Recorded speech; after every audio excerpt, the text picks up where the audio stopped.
क्या आपको पैरालिसिस की दिक्कत है और आपकी हैंड की मूवमेंट रिस्ट्रिक्ट हो चुकी है, आप अपने डेली के काम सही से नहीं कर पाते हो और जैसे कि बटन बंद करना या फिर बालों में कंघी करना या फिर कपड़े पहनना, इनमें आपको दिक्कत आती है?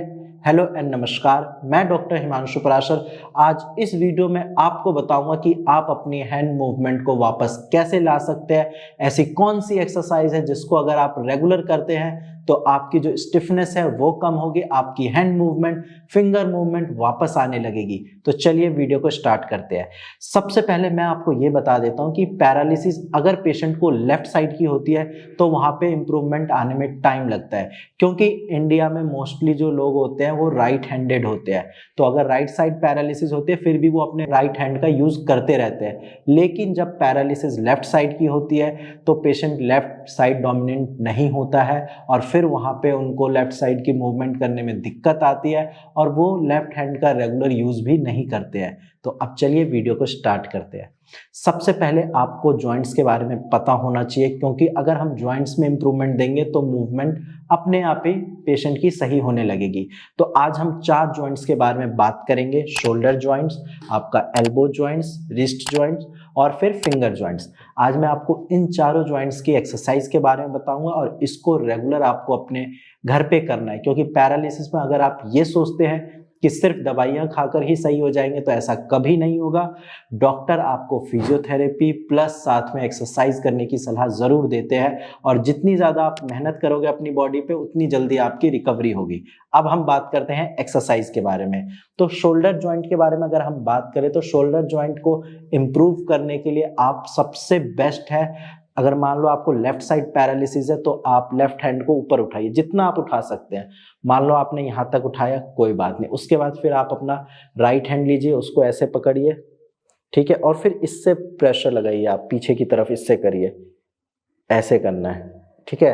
नीचे से उठाया, यहाँ तक उठा, फिर राइट हैंड से ऐसे पकड़ा और राइट हैंड को ऐसे पीछे की तरफ किया। इससे जब आप करोगे ऐसे करके तो ये शोल्डर जॉइंट्स आपका सही होने लगेगा। यहाँ पे जो स्टिफनेस है वो धीरे धीरे करके कम होगी। और एक बार मैं फिर करके दिखा देता हूँ, अच्छे से करिएगा। हाथ को ऐसे किया, स्ट्रेच खुद से थोड़ा सा पीछे किया जितना हो रहा है, फिर दूसरा राइट हैंड लेके फिर उसको ऐसे करना है। इससे आपकी मूवमेंट शोल्डर की सही होगी। इसके बाद हम आते हैं एल्बो के पास। एल्बो जॉइंट्स में इंप्रूवमेंट का सबसे अच्छा तरीका है, आप वैसे ही अपने एल्बो को ऊपर उठाइए। एल्बो में क्या मूवमेंट हो सकती है, आप या तो ऐसे कर सकते हैं या ऐसे, फ्लेक्शन या एक्सटेंशन कर सकते हैं। अब इसके लिए बेस्ट है आपको, आप अपने एल्बो को ऐसे उठाइए, मान लीजिए आप यहीं तक उठा पा रहे हैं। इसके बाद आपको क्या करना है, दूसरे हाथ से जो आपका हाथ सही है वहां से इसको सपोर्ट करिए और फिर पीछे तक लेके जाइए, ठीक है। यहाँ से आपने नीचे से ऐसे उठाया, यहाँ तक आपका हाथ उठा, फिर यहाँ पकड़ के सपोर्ट देके फिर इसको पीछे तक लेके जाना है। इस केस में आप ये वाली गलती मत करना, क्योंकि यहाँ पे फिर चांसेस है कि आपका पेन एग्रावेट हो सकता है, इसीलिए सपोर्ट देकर करना है। इसके बाद हम बात करते हैं रिस्ट की मूवमेंट की, यानी कि कलाइयों की मूवमेंट। तो कलाइयों की मूवमेंट क्या होती है, 360 रोटेशन हो सकती है या फिर आगे पीछे ऐसे कर सकते हैं, है ना। तो आपको ऐसे केस में क्या करना है, आप अपनी कलाई जो लेफ्ट साइड का पैरालिसिस है उसको ऐसे पकड़िए, अपने फिंगर्स को ओपन करिए, हाथ की ये जो राइट हैंड की उंगलियां हैं उसको ऐसे फंसाइए और फिर ऐसे पीछे की तरफ उसको स्ट्रेच करिए, फिर नॉर्मल, फिर पीछे की तरफ स्ट्रेच, फिर नॉर्मल, फिर पीछे की तरफ स्ट्रेच। ऐसे आपको दिन में 3-4 बार करना है और एक बार में 20 टाइम्स करना है, यानी कि 20-20 के सेट दिन में 3-4 बार करिए। अब हम बात करते हैं फिंगर जॉइंट के बारे में। फिंगर जॉइंट अक्सर पैरालिसिस पेशेंट में फिंगर्स ऐसे अंदर की तरफ क्लोज होती है, तो आपको उसको खोलना है। खोलने के बाद उसको ऐसे पकड़िए और फिर जैसे मैंने रिस्ट में बताया कि थोड़ा ऐसे स्ट्रेच, फिर वापस नॉर्मल, फिर स्ट्रेच, फिर नॉर्मल, आप ये करिए। इसके साथ साथ अगर मान लो आपके फिंगर में ज़्यादा दिक्कत है तो हाथ से खोलकर इसको थोड़ी देर बैक की तरफ ऐसे पुश करिए और साथ में आप दूसरे हाथ से फिंगर की रोटेशन भी करवा सकते हैं। ऐसे सारे फिंगर की करानी है बारी बारी। इससे क्या होगा कि जो स्टिफनेस होगी वो धीरे धीरे करके कम होती जाएगी। इसके साथ साथ आपको मार्केट से एक स्माइली बॉल लेके आनी है जो स्पॉन्ज टाइप की होती है। ऐसी आपकी वो बॉल दिखेगी या येलो कलर की भी हो सकती है। अब इससे क्या करना है, आपकी जो मुट्ठी बंद हो गई है पैरालिसिस की वजह से, फिंगर्स को खोलना है और इस बॉल को उसके बीच में रख के इसको प्रेस करना है। जितना आप कर सकते हैं उतना करिए। इससे क्या होगा कि धीरे धीरे आपकी ग्रिपिंग सही होगी, आप पानी का ग्लास भी पकड़ने लग जाओगे।